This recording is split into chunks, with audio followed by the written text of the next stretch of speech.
Hello friends, నేను మీ వెంకట్ యాదవ్. ఈరోజు ఈ వీడియోలో మనం మాట్లాడుకుందాం ఎన్బీకే 109కి సంబంధించిన ఓ అప్డేట్ అయితే తెలుస్తోంది. అదేంటంటే డిజిటల్ రైట్స్కి సంబంధించి అనమాట.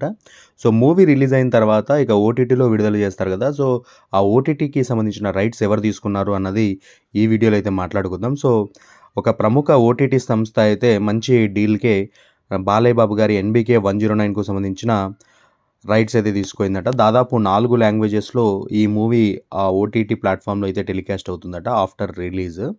సో దాదాపు ఇక్కడ వచ్చేసి మనకు కన్నడ, హిందీ, తమిళ్ అండ్ తెలుగు లాంగ్వేజెస్లో అయితే మనకు ఈ మూవీ నెట్ఫ్లిక్స్లో అయితే టెలికాస్ట్ అయ్యే ఛాన్సెస్ ఉంటాయి ఆఫ్టర్ రిలీజ్, అంటే పోస్ట్ రిలీజ్ అనేది చెప్తా ఉన్నారు. సో మంచి ప్రైస్కి ఆ ప్రైసింగ్ డీటెయిల్స్ ఎలా ఉంటాయి ఏంటి అనేది కూడా నేను ఫర్దర్గా తెలిసిన తర్వాత తెలియజేస్తాను. ప్రస్తుతానికైతే నెట్ఫ్లిక్స్ అనే ఒక ఓటీటీ ప్లాట్ఫామ్ ఎన్బీకే 109కు సంబంధించిన రైట్స్ అయితే దక్కించుకున్నట్టుగా ఇన్ఫర్మేషన్ అందుతూ ఉంది.